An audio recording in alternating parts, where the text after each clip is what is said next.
It is time for week 6 freshman flowers, one of our favorite segments. And Drew, I don't know about you, but I kind of noticed when I started researching this topic today, it was kind of like, all right, the number of candidates here for these freshmen is getting smaller and smaller and smaller as we get into conference play. It was all good and fun the first 4 weeks of the season. Now it's like, all right, we know who's who. And with that, Drew, I'm going to give you the tee box because one of our favorite guys at the top here.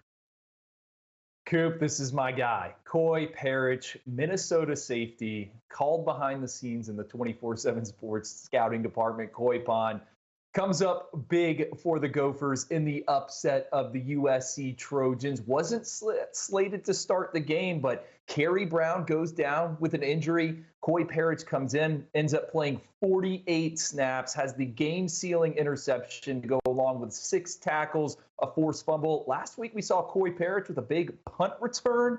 Now he's doing it on the defensive side of the ball.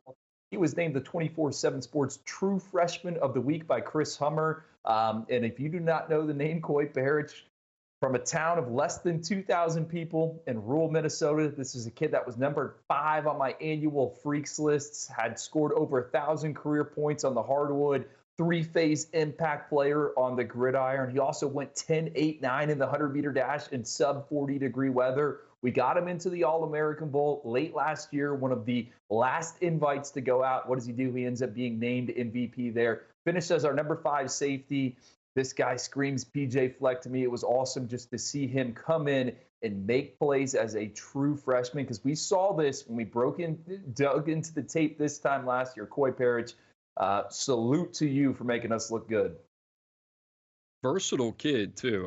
They played him in the slot. They played him in the deep third. You saw that interception, and he was asked about that pick on the last play of the game that Miller Moss threw intended for Deuce Robinson. He said, "I knew they were going to the 6'6" guy. I just had to make a play." And Drew, in the All-American Bowl, you mentioned it. Him coming from a small town. I mean, this was a guy that kind of looked overwhelmed at times during the week of practice, and we found this to be the case with kids that are from rural areas. But when the lights were the brightest on Saturday of that game in San Antonio, Coy Perich was all over the place. That's why he won MVP. Drew, I like him a lot. Something about that kid kind of reminds me of Cooper DeJean. I'm sure we'll hear that in the future. Drew, I'm going to go with Arkansas running back Braylen Russell. This guy he was a boss hog down the stretch. They needed him. Came up big in the fourth quarter as Arkansas beat Tennessee. He had a run of 24, 11 yards as well. He's a nice little yin and yang to Jaquindon Jackson, who can do a lot of different things. This guy comes in. He's more thunder than he is lightning, but a big guy that likes to play downhill. Drew, I don't know how familiar you were with him coming out of high school, but this kid looks like he's built to play for Arkansas.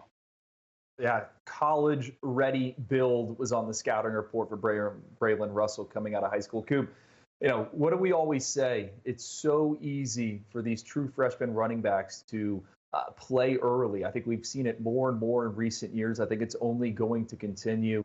This is a Sam Pittman type of running back, Cooper. I love that pick. Him and Malachi Singleton, again, so key for Arkansas in the fourth quarter. Both of them were in the post-game press conference there, sporting one of those polos. It looked like they didn't even know how to use the microphone when they were talking to the media. I'm going to go with another one of our personal favorites, Terry Bussey, number 1 ranked athlete, 5-star prospect last cycle. Me and you went back and forth behind the scenes. Is he a wide receiver? Is he a defensive back? Well, Texas A&M is playing him at wide receiver. And in the upset of Missouri, 3 catches, 76 yards in the win. That included a big 33-yard field flipper in the third quarter. He's also serving as Texas A&M's primary punt returner. His PFF receiving 79.8, the highest of his career. Cooper, this is a guy where we called him a chess piece, a utility man. Again, I liked him on defense. You liked him on offense. Seems like Mike Elko and the Aggies also like him on offense as well. That was my next question to you. Have you conceded this one yet, that Terry Bussey is going to be an offensive player? No, I have not, because they still list him, I believe, on some of the rosters as a defensive back. So I'm holding out hope that he's going to get some looks, maybe as a slot corner or a safety at some point down the line. I think he's the most dynamic with the ball in his hands. And I think when you and I were kind of having that conversation, is he offensive guy? Is he defense? You got to find a way to get the ball into Terry Bussey's hands. And guess what? Credit to Colin Klein, the offensive coordinator over there, coming over from Kansas State. The way they utilized Terry Bussey out of the backfield, you saw some downfield playmaking ability as well. Find a way to get him in space. I think Texas A&M, Colin Klein, they're starting to figure out what the vision is for Terry Bussey. Drew, last one for me. We talked a lot about this kid this year. How about KJ Bolden, man? This kid's been dynamite.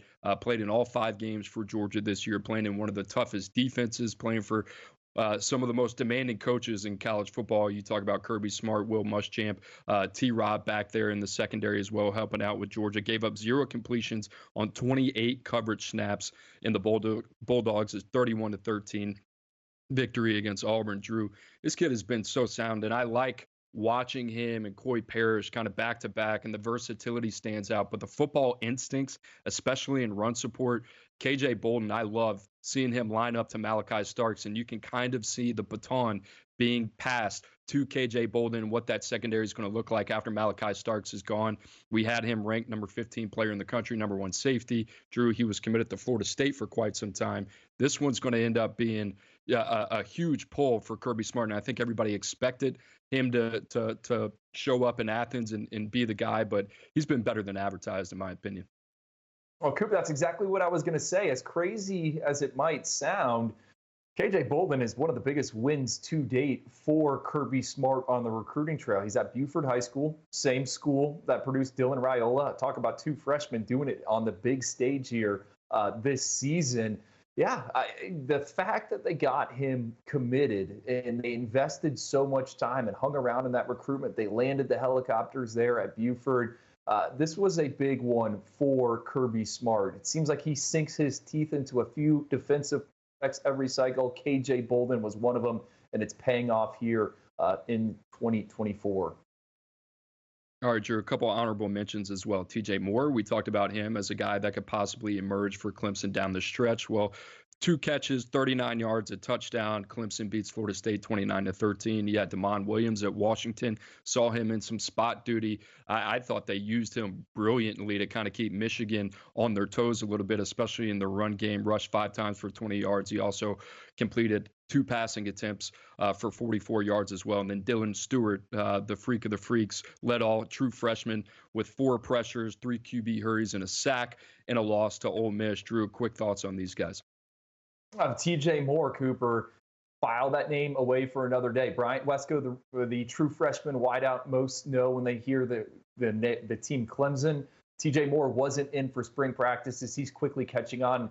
And I'll add, hey, power to Dabo Sweeney. They deserve some credit. These young freshmen involved. We were wondering, all right, are they going to play the youth as the season has progressed? TJ Moore, Bryant Wesco getting more and more snaps.